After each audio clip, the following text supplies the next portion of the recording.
Welcome, everyone, to Pivotal Change. I am your host, Ryan Conn, and this is a show that is all about you, the leader, the person aspiring to run a better business, to lead a better team, or influence more people, finding that one or two components that can have you grow into that succeeding version of yourself that you have always dreamt of.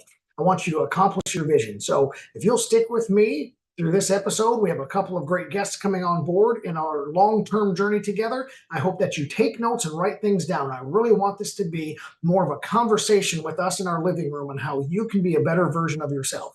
The first topic that I'm going to be diving into today comes from the CS Business Consulting Manual, the Mastering the 5 Positions of Leadership. So this is a little ebook that I've written that I've really captured how dynamic leaders can change their positions over time. And what I'm going to do is I'm going to relate this a lot to a SWAT team model, because my background with over a decade in SWAT really taught me a ton about leadership. And so I want to let you know that the first thing we're going to talk about is leading out front as a leader. And this is important in any type of situation, whether you're a softball coach or you're a firefighter, you're leading a Fortune 500 company, or you've just started your own business. Leading out front is very important. It does not take away from the other positions of leadership, which are leading alongside or leading from behind. And then, of course, you can lead from the bottom and lead from on top. So those are your 5 positions of leadership. And today we're going to jump into how important it is to be adaptive, but focus in on leading out front. So this is what it means generally. There's a dichotomy. That means a 2-pronged approach to each of the positions. And leading out front is a time when you have to step out as a leader and blaze the trail. You have to carve out that vision for your constituents, contemporaries, peers, clients, challengers, whoever it may be. And you have to go out and establish maybe a journey that we haven't all been on together, a new trail, a different way that we are diverting from the industry standard or diverting from the doing it the old way. And it's very important to understand that when you're blazing a new trail, you're often having to put yourself in a risky situation. You're going to have to possibly take the blame for something, take the blame for the decisions, take the blame for the actions that took everyone to move forward, and then ultimately help keep going over those obstacles so that everyone can follow a smoother path behind you. Think of the image in the jungle where you're hacking through the jungle with a machete. Well, the person up front is sweating and grunting and chopping away, and the people at the back of the trail get to walk down what has been paved or blazed for them with a much easier journey. You as the leader, when leading out front, are going to take on those hacking moments in time so that the people behind you can have an easier, smoother journey. Part of the dichotomy of leading out front is the other time that you would want to position yourself out front as a leader is also in times of danger and crisis. When somebody is attacking the industry, hurling complaints, all of these flaming darts that could potentially destroy morale or cause other clients and buyers and producers to quit, vendors to not want to work with you anymore, you need to step up as the leader and deflect and block and protect your team and your industry from those attacks and criticisms. And that is demonstrated very well on a SWAT team. These members here in some of this footage that you're seeing of my old training days on the SWAT team are carrying shields. That member on the SWAT team who has that ballistic shield, it is his job to literally stand in the way of the gunfire, to protect his team so that his team can look and work and communicate and maneuver as safely as possible when he may be sitting there taking gunfire, so that everyone else behind him can stand strong and move freely. And we often need to really check ourselves in our mindset as a leader, because in times of crisis, the weak leader may run to the back and push somebody else forward to so-called get thrown under the bus or fall on the sword, when really it's our job as leader to take accountability, take ownership of what has been done, what has been set in place, and what has been accomplished or not accomplished. And it's very important to protect your personnel, to protect your resources. You have to absorb those rounds, and it may cost you the metaphorical black eye to do something like this. But in order to truly build trust on your teams, to allow people to look at you and see what it is to sacrifice and persevere and move forward, you have to adapt this position of leading out front. So any high-risk situation or any of the decision-making things that can alter your journey, Those are the times where you take that situational leadership, you adapt to the scenario at hand, and you put yourself out front. If you have a highly credentialed, highly initiative, very trusted person, you can send them out front to blaze a trail. You could train somebody to speak on your behalf as a media relations officer and put out news releases and articles that help articulate your vision and your response a little better. We see this on the larger scale. But generally, the medium and small business owners in America, or the people in these enterprises running their teams, they don't have media representatives. They don't have an industry expert that can jump right in and carve a new trail on a precedence or procedure in a court case in a lawsuit. It comes down to the leader himself to step forward. So one of the things that's also very important is that you have to be able to quickly step out of that leading from the front position. Once it becomes time to receive praise and accolades and rewards, the team that has been supporting you the entire time needs to step into the forefront position. And that's very difficult for a lot of us to understand, is because maybe I did all of the hacking along this trail and we finally reached the city of gold. Well, I want to be the first one to go down there and take a selfie and grab a bar of gold for myself. But you can't do that. You have to let your team move in. They're truly the ones that were doing the work behind you. They were truly the ones that allowed you to be in the place you have been and step forward to protect them. This goes into a deeper conversation about truly caring for your people. People are your greatest and best resource, and they don't need to be looked at as utility style resources like office supplies and equipment and vehicles and desks, because humans are the greatest thing that you can possibly attach yourself to move forward in a common vision and a daily mission. The other thing that I want people to understand is that sometimes you have to lead out front on different divisions, different departments, or different times. You could have teams inside of teams inside of teams, and you may be leading out front in one of the teams, but leading in a different position of leadership at a different time. You could be leading from the bottom in one area and leading from the top in another area, and people are looking at you, and you have to be a highly adaptive leader. So what I want you to do as a leader who's prepared to lead out front is I want you to look at this. How do I recognize when we're in crisis? What is an actual trigger point? And you should write this down. You should examine your workflow, your client base, your methodology, and your staff members and your peers and employees and say, what triggers a critical event? Flesh that out on paper, literally write it down and say, this is when I need to step in. This is when I need to identify that this is a forward-facing position of leadership, and I need to get in front of things, and I need to protect the person behind me. Now, I also want to caveat very clearly that if one of your people has truly done something truly unethical, truly wrong, criminal, malicious in behavior, you don't step out front and you don't take the fiery arrow for them, because people must be held accountable for their actions. But if they made an honest mistake, if they did something that wasn't malicious and they were looking to improve, or maybe they were just misguided in the way that they took their initiative and stepped out a little too far beyond the boundaries that you've set in place, you lead out front and you ultimately protect that person in that relationship. So I need you to identify the difference between what is not a mistake, what is disobedience or negligence or true misbehavior, because those 3 or 4 things are not mistakes. They're not honest error. They're unfortunately exactly that: misbehavior, maliciousness, disobedience, and negligence. Those things cannot be protected by a leader who is taking the position up front. So that is important. That has to be corrected in a different capacity. So what I want you to do is I want you to pay attention to the language that I'm using right here in these positions of leadership. And I want you to try to identify some of the examples that we're going to talk about today when it goes to cross-cultural examples, when it goes to getting people from different backgrounds to come together and rally around a certain point, when there's going to be points of friction in any of these processes that you hear.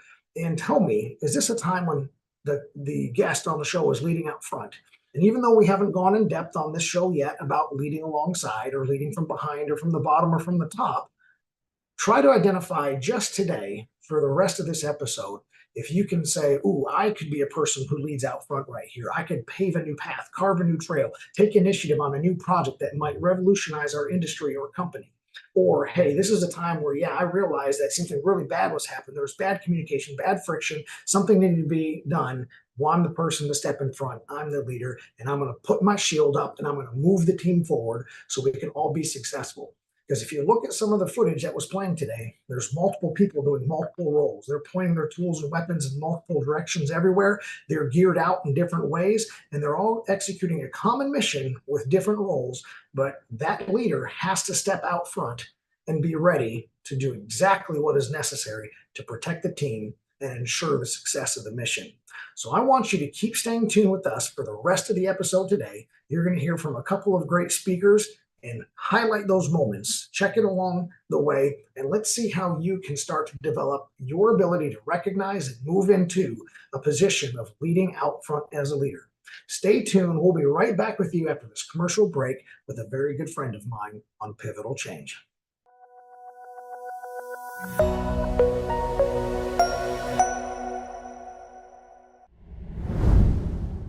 Welcome back to Pivotal Change. I hope you enjoyed your commercial break. Our next guest is a very good friend of mine, and yes, you have seen him before. It is Dustin Campbell with the Broadway Church of Christ. And as a reminder, he has a wonderful business background, a leadership background, and of course, the ministry background. Dustin, I appreciate you coming back onto the show, sir. It's good to be back with you, Ryan. I like what we're going to be talking about today. It's a deep conversation that most people are aware needs to happen, but they just don't jump into it. Last time we talked a good bit about communication and messaging and anxiety and failure and how to transition and work through a lot of those things. And today we're going to talk a little bit more about communication. But the first part is going to be about how do we communicate to people to basically be a better version of themselves, to draw up out of themselves a little bit more of what they're capable of, and a little bit better version of themselves. Can you give me some generalities on how you encourage people to improve themselves, be better versions of themselves? Absolutely. And I think we hit on it a little bit last time in the last episode, but I think the clarity of our communication, we got to meet people where they are. You know, when you deal with people, whether it's in a congregation of people like I do every day or a big corporation, everybody's at a different place in their life. There's people at different places of their maturity level, whether it's I'm speaking to a young child at VBS or a teenager at a youth rally or a young family who's just had their first child, or maybe a middle-aged husband and wife who just said goodbye to their last child leaving home, going to school, or maybe even to a senior.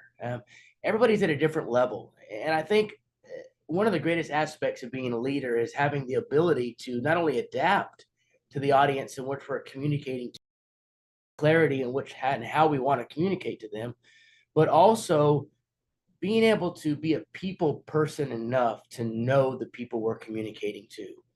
I think it's very important to establish relationships with people we're leading.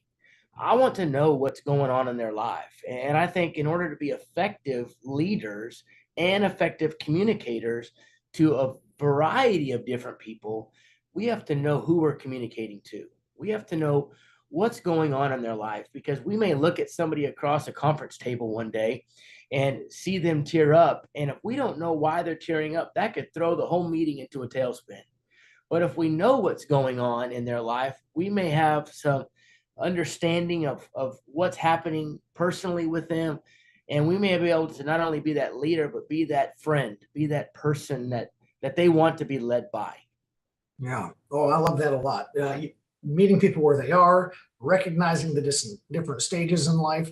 You didn't use this word, but caring about who you're talking with and having a relationship. That was you gave a big definition of what I'm just going to be a caring leader that can empathize and recognize where they're at. So people being at different stages from where they are, different walks of life. Some of them can be in great moments of angst and frustration, and other people can be completely elated and happy and impossible to turn off of their optimism.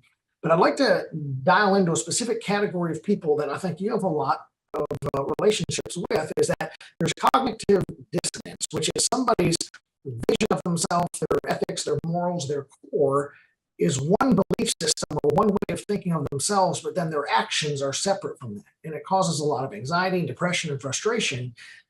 How does a leader, because these people exist in businesses and families and teams and community agencies. How does somebody deal with or identify a person that's experiencing cognitive dissonance and then address that and work with them and get them to be an effective and efficient person? I think the first step we have to take is to understand that everybody struggles with that. Hmm. Everybody struggles. And as a preacher, I got to go back and quote scripture, but Paul and his fight against the flesh. In fact, in Romans chapter 7 and verse 14, Paul says, I do the very things I hate. And he's talking about this stress over knowing what he should be doing versus what he's actually doing.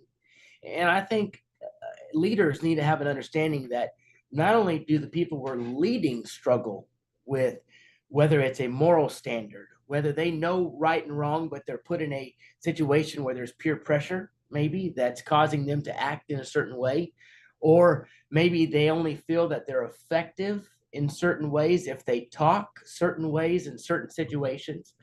But I think even leaders struggle with the concept of this idea of maybe we're not who we always are all the time.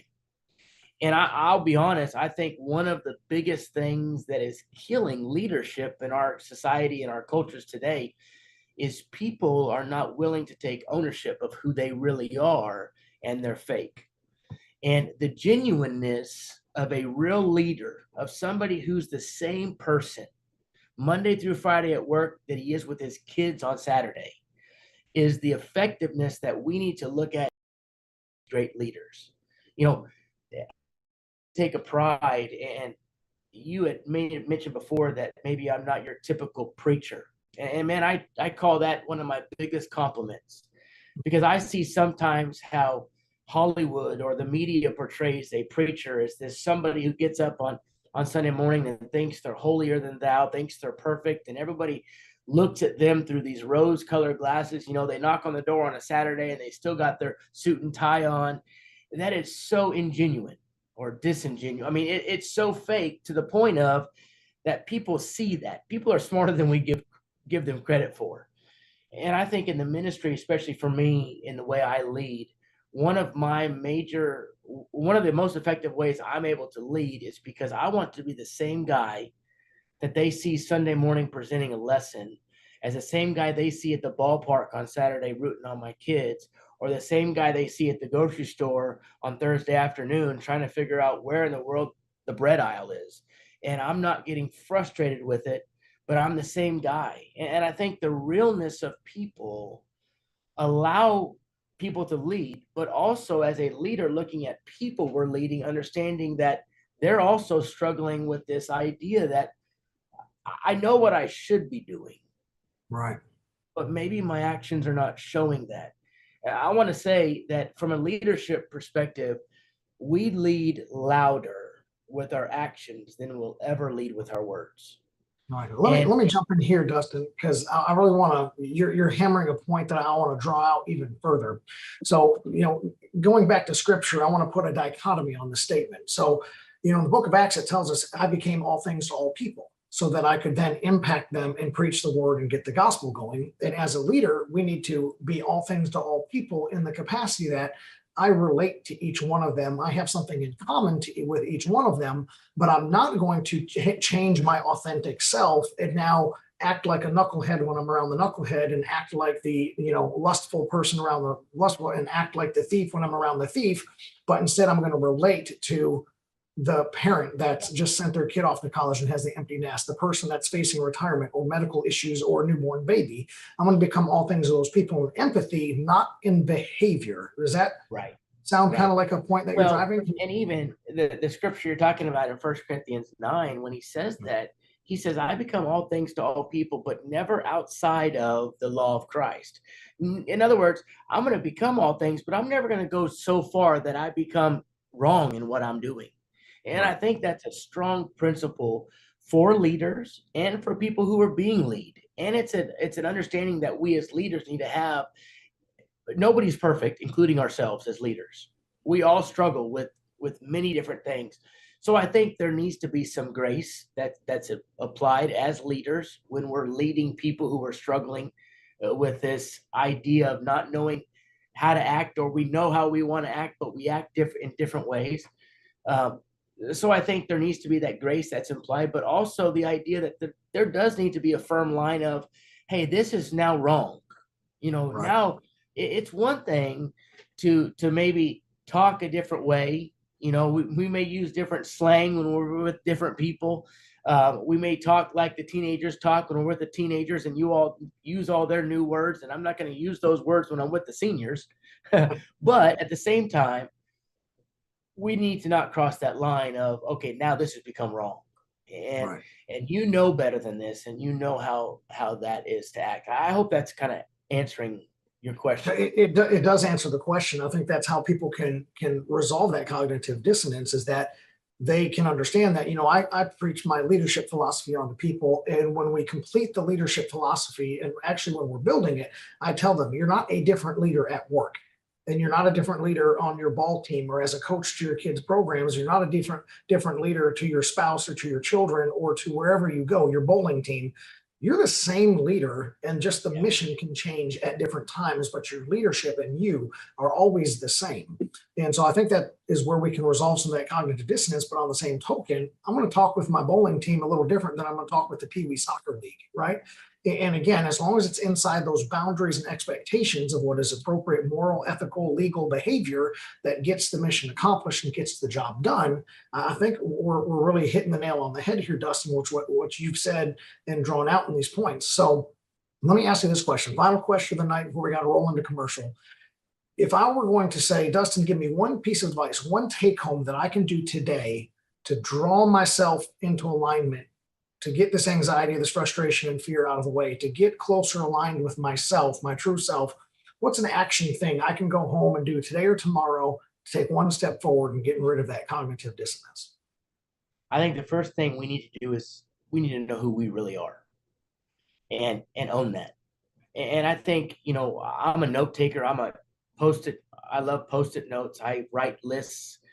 I think sometimes when I have a lot in front of me, I want to make a list of what I'm trying to accomplish. And I think there's lists that can be made of who we really are, what we're trying to accomplish, and where we're leading people to. And I think it's healthy to get it all down on paper and determine who you really are. And are you able to be that person all the time? Because we never know who's watching. And there's a lot of people that I used to be led by, that I have watched them when they're not being a leader. And it's really turned me off to my desire of being led by them because of how they are outside of the workplace or outside of when they think they're being watched. That's great. So, Dustin, let me think. You're truly driving the point. Take note of this. Hopefully everyone's watching with pen and paper, but go put yourself on paper is what he said. Write down who you are and the action steps that you're taking, and draw yourself out in that capacity to find your true self. And Dustin, we got to roll into commercial here, but thank you. If somebody wants more of your wisdom, wants to find you and have a conversation with you and what you stand for and make a better version of themselves, how can they get a hold of you, man? You could always check out our website at broadwaycoc.com. That's our church website. You could always shoot me an email at dustin@broadwaycoc.com. I'm always welcome to emails. You could also check us out on YouTube at BroadwayPaducah.Kentucky.com. Awesome. Thank you so much for being with us. We're going to cut to commercial break. So everybody stay tuned. We'll have our next guest on in just a few moments on Pivotal Change.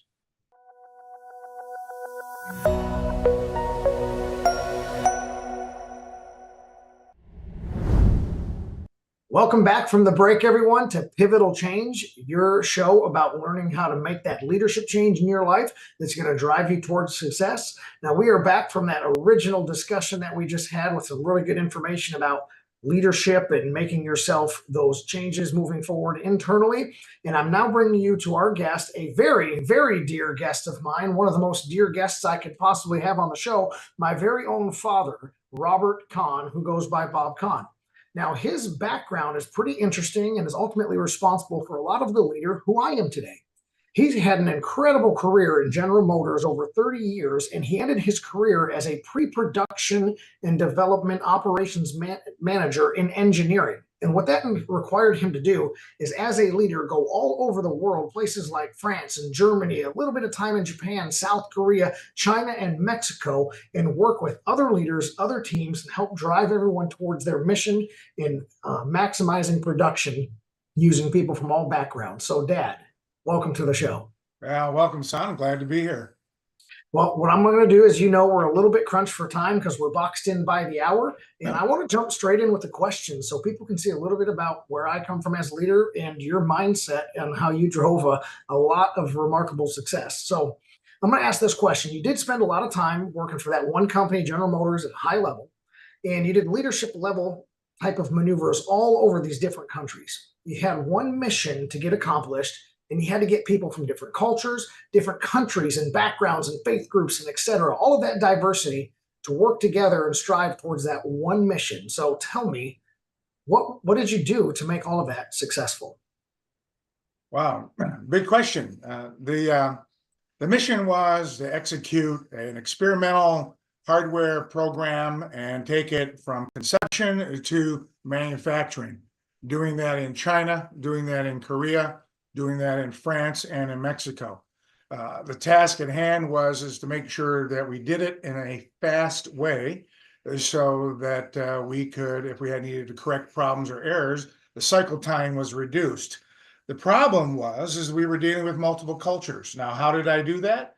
Well, we used tools, value stream mapping. We used things, lean engineering.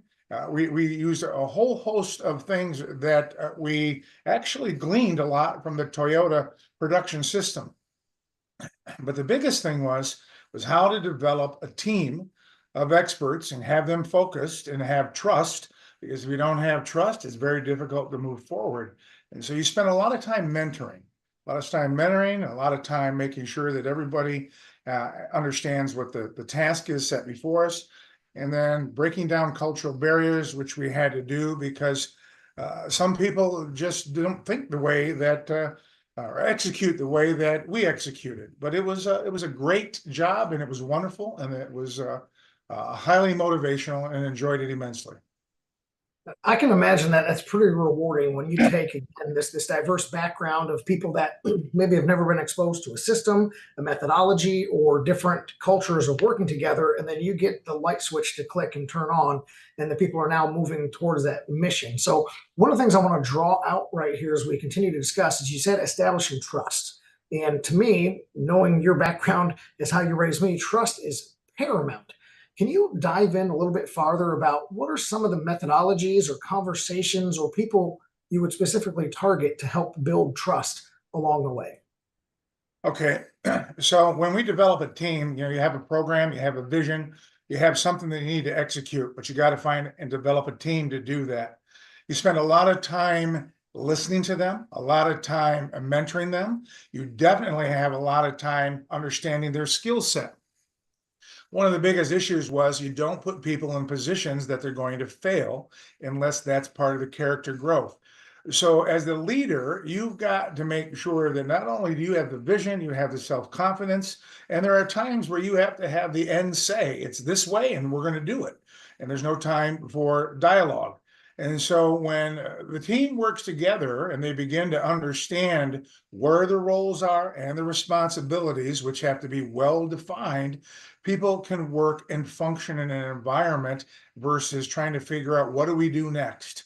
And then the other thing that was extremely important was in the engineering world, making a mistake wasn't necessarily a bad thing.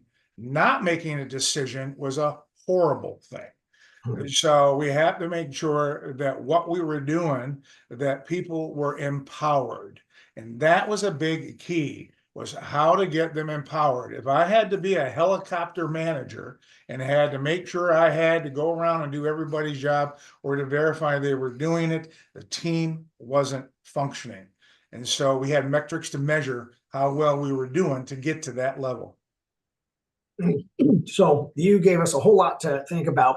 And I'm going to continue to try to pull out little pieces right here. So I really want to focus on something that's near and dear to me. I have something that you've discussed with me in the past called fail forward, where it is okay to make mistakes, Again, doing malicious bad behavior is different, but making mistakes should be growth, it should be learning, and it should make you fail forward in the direction of your mission and your vision. And you had said just a moment ago that we don't want to put people in positions where they're going to fail unless it's a part of character development. Would that coincide with the idea of failing forward in your mindset? Yes, you have to test your individuals to understand where they're at. And I'm not talking about grading them, but as you give them tasks, there may be some tasks by design that are going to be extremely difficult from them. And so you got to make sure that as they understand when you do the evaluation, that this task was to push them, to help them grow. It was not to make them feel defeated and to move them backwards. Once they understand that, then they begin to realize and they begin to achieve and they begin to be risk takers. And that is something that you also need to have in a team. Gotcha. So the risk taker component is really important because we do, as leaders, owners, influencers of teams and other people, we want our people to take initiative and take appropriate risk.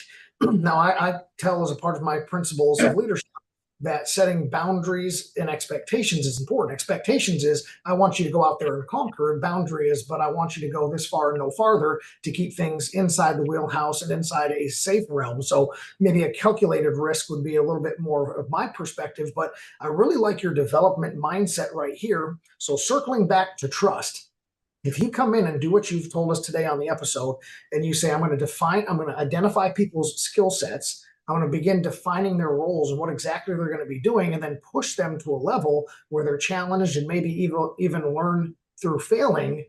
Does that kind of cycle right there establish the trust that you mentioned earlier? It will. It does. And you have to, but there's another, I would say there's another facet that you would include into that. It's kind of like making a milkshake. You're adding ingredients and you make sure you don't do too much of this or that. In my world in my world of engineering, we had to develop what was called lean engineering. We had to map out our process. We had to value stream map it. We had to identify Six Sigma waste areas. We had to do all kinds of different things in an engineering world because our handoff was our product to manufacturing. And in manufacturing, you can't allow them for mistakes. Everything's got to be really good. So you do constraints management. There's things. That roadmap, that map, when you put it out there and everybody can see it and visualize it, then to your point, Ryan, everybody then can begin to go where we're going, when are we doing it, how are we doing it? You put quality valves in place, and the process in itself, as you watch it, also helps the individual grow, because they become a part of that organism, a part of that system. Instead of fighting it, they grow with it. And so it's one thing to be able to put a fire out. I'm sorry, to put a fire out, but it's another thing to never let the fire happen and prevent it. And so trying to get people to see that, what you're about, the big picture, because most times everybody's working in an isolated box, not understanding what the other guy's doing. So it's got to be like a football team mentality. And I know you played football team, but if the guard doesn't block, then the play may break down. You're still a team. You're still out there. You just huddle back up and you try it again. And in an engineering world and lean engineering, if you don't follow that construct and build your teams and have those dialogues and have those discussions and listen to them and all that, and be nurturing. And I use the word nurturing. That was one of my biggest, I nurtured people. There's a difference between mentoring and nurturing. Nurturing, and listening to them, giving them advice, not being critical. But it takes a lot to manage that from different skill sets, spiritual, physical, and mental. You got to bring them all three together. Yeah, I like that a lot. So what you're getting into as part of that mentoring, that nurturing process is a lot of people think of employee care. And I'll probably fling just one question back to you before we're going to jump to break, and then we'll pick up this discussion from there. But in that value stream processing, because I do want to touch on that again and expand on that a little bit, but I also want to take the opportunity now to mention this mentoring, nurturing portion of it. A lot of us, I would say, believe in staff development and staff training and staff growth, but you just said kind of the whole person, right? And tell me this, if this sounds right to you, instead of seeing that there's an issue with a staff component of the team, and you treat the symptom by just training maybe a skill set, but you go help the person. You're now treating the cause because you have a healthier person that can produce healthy work instead of an unhealthy person that can maybe fake it through a skill for a while. You're telling us as employers, leaders, and influential people to treat the cause, not the symptom. Is that what I'm hearing? Yeah, that's correct. You have to, the individual, we used to refer to him as the operator. Yep. The operator is the key ingredient. The value stream mapping is the process, the quality valves, those things that you put in place, but your focus is the operator. On a team, your focus is the operator. And what I mean by that, Ryan, you're probably going to touch on it, is that when you have good mentoring, good nurturing, and you have a process that's working, the ultimate goal is one operator can do another operator's job, because they then learn each other's. And then as you learn, your team expands and it expands. And when one can't be there, the process doesn't stop because somebody else can step in. So you take those failures, if you want to call them, or challenges or whatever, and you try to help explain to them how that will work and grow. And especially, as I said earlier, if you're trying to increase the skill set, that's a metric people don't focus on a lot.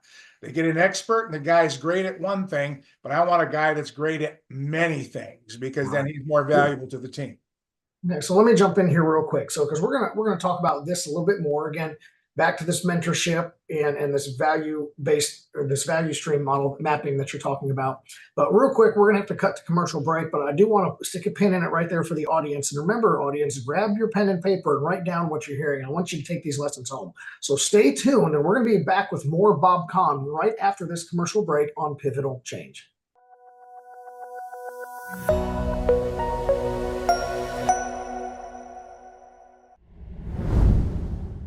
Welcome back, and you've made it to our final segment of the evening on Pivotal Change, and we are continuing our discussion with Bob Conn, the former operations manager, to put it simply, in General Motors, who has a lot of international consulting and team development experience as a leader. And we're going to jump right back in, just picking up where we left off in our earlier discussion. And of course, this is my dad. We bear the same last name. So, Dad, you brought something up on the earlier segment called value stream mapping, and how this was utilized by you to create a lot of success driving towards the mission. Could you jump into a little bit more details and break down for us what is value stream mapping? Yeah, no problem, Ryan. So back in the early 90s, General Motors needed to figure out how to design and engineer product and get it to market quickly and the cycle time. So value stream mapping was a tool that we used to map the existing or the current process. And once we blueprinted the current process, then we were able to use things like constraints management or the 7 phases, Six Sigma, other things. We began to say, okay, this is where we're at. This is where we need to get to. And now how are we going to do it? And what can we put in place? And so it was mapping the existing system, the process. So that makes a lot of sense. So we would call something like that in the accounting world workflow processes or workflow mapping. And again, I get why it's different in engineering. So what you're saying is a component to your success was literally taking the time with individuals or a team to break down each of the steps. How do we get from A to Z?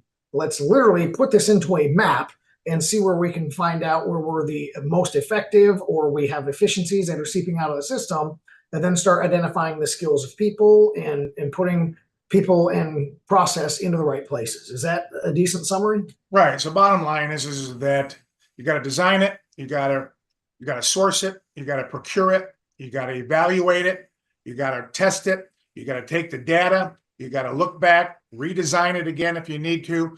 All of that takes time. So what we used to take 6 years needed to go to 4 years, needed to go to 3 years, needed to go to 24 months, and then because the competition was developing it quicker and quicker. And that was my job, was to streamline the process, take the waste out of the system, put a team in place that could help execute pieces of that value stream. Ooh, I like that. I really, really like the pieces, component of it. I use a lot of language metaphorically saying putting pieces of the puzzle together in order to get the whole picture. And as long as people understand where their piece belongs, then the whole picture can be put complete. Also, you mentioned a little bit about how you were creating influence amongst your teams. And so if we have different pieces of the puzzle and you're assembling a team together, how are you allowing those different puzzle pieces or those different team members to influence each other and influence the overall big picture? Okay, so I'll give you a global picture of that. In China, we were sourcing and building, trying to build a manufacturing transmission plant. South Korea, we were trying to do the same thing. So we were trying to blend experimental engineering builds in a manufacturing environment. The Chinese culture at that time was, we don't understand this re-engineering. And in South Korea, much the same way. So one of the cultural things that we had to break down in order to build the team was, amongst other things, was the understanding that it was good to break something, good to break the part. We evaluate it, we push the part. In the manufacturing world, you don't want your part to be machined or broken. That was an entire mindset that had to be changed in both those environments. And in doing that, we had to spend time together. We had to spend evenings together on video calls. We had to go there and visit, and they had to come here. And so we had to work with all of these intangibles to build trust, because they had to trust me and they had to trust each other.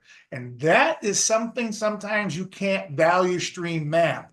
That's an intangible that you've got to have the tools, whether you're a good introvert or extrovert, or have good spiritual ability to do things, but you got to care about somebody. That's the key. And if they don't think you care about them, then they're not going to want to learn from you. So that is a huge component. You talk about actually and genuinely caring, not faking it, which unfortunately some people in leadership positions do because they know that's what you're supposed to do. But the genuine care, you start bringing out the emotional, the mental, the spiritual side of things. I think reaching down to a person really to their core level is much more important and valuable than just doing things on a surface level. And you've demonstrated that for me my entire life. And so I remember the results of some of those calls you would have. I remember people speaking French over the phone and on some of the computer calls and not understanding what was happening until I realized that you were literally breaking down invisible barriers to make sure that you had relationships established. And you were working all kinds of crazy hours, which was probably morning time for them, and it was 11 o'clock for us. And the willingness to say, I'm going to go this extra mile to make sure that you understand and you trust me is paramount. And I remember there was a result to that, is you had made a comment that says the people and the teams that I'm working with, they're not just buying into a system. They're feeling like they've bought me, the relationship and the service and the care and the teamwork that I provide. And for me, that was a kind of a hallmark moment where I said, man, I wish I could get somebody to effectively, I'm selling myself. I'm selling me and my service and my relationship, not just some widget that can be marked up for a 30% profit. And I find both a high value in that and a potential danger in that. If your client says, Bob, we feel like we've bought you, and if you ever leave or retire or get promoted or whatever, well, then the whole system will break down. So I'm asking you a two-pronged question. How do you finalize the establishment of that? I feel like I've bought you as a service and you as a relationship, and the two-prong of passing that down to the next person whom you can hopefully elevate to do the job equally or even better than you did to take over that relationship when you move on. Can you address those two prongs? Boy, you need to ask an easier question. So, when you think about it, and I go back just real quick to value stream mapping, I can map the process. I can put it on a board. I can show everybody op 10 through op 1000 or whatever, and we can see all those things. And the operator piece that you're talking about, or the buying, the leadership thing, is that if it's the intangible time that you spend with people. I still have connections with the friends in China, and I still have connections with the people in South Korea. But we have the connections not based on the work and the value stream. We have the connection based on the relationship that we develop with each other. This is because we learned to like one another. That is a key. Many people, you can get a job done, but you don't like the person you work for. Well, if you can find somebody that or overcome those obstacles, well, then the work not only becomes pleasurable, then the relationship becomes pleasurable, and then the atmosphere becomes pleasurable, and it's very contagious. And when people see that in a team, and they see that in you, and they see that is what you practice and you preach it and you live it, well, then of course they begin to follow the lead because they begin to believe that that's the norm, that's the behavior, and that takes a lot of intangible work. And you sometimes you can't learn that in a book, Ryan. You can't. You live it, you learn it, you observe it, and you. I'll give this part, and you pray about it a lot because it's a gift.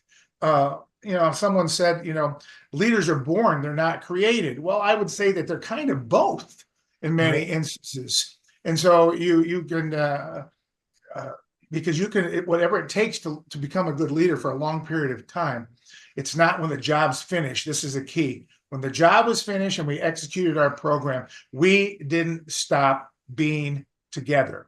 We didn't stop being friends. It wasn't superficial. It was very, very meaningful. And that is a key. That is a metric that you use. Do you still stay in touch with these people even when you accomplish the job? Because you never know when you're going to need them again. Right. Well, and that goes back to the whole establishing the relationship to where we actually learn to work together. We made the job pleasurable. We made the relationships pleasurable between each other. Why would you just get promoted or retire or move off and then just leave a bunch of relationships that are intimate to you and pleasurable and provide deeper meaning than just, hey, can we get the job done and get this map reduced in time and increase efficiency? So there's a lot more to it to that. And so I think, you're absolutely right on hitting on all those components. And the statement that you reference is I believe, wholly one of my big quotes that I came up with in driving forward is that I don't believe that leaders are born, leaders are made. Now, people are born with certain dispositions that make becoming a leader easier. But let's take, for example, like a guy like Elon Musk. There's nobody you can point at and tell me that his natural born disposition was to be a predominant charismatic leader. It's not. He has had to create himself reluctantly into the type of bold leader that he is in order to drive the industry forward. So his disposition was to be more of that background nerd, and now he's one of the foremost personalities in the world. And so I think that sells your point that you were talking about, and I really like that. So let's touch just a little bit on, because you were hinting about it, but I want to see if we can maybe put a little bit more of a detail or just an actual finger on it. Probably our last real brief question of the evening.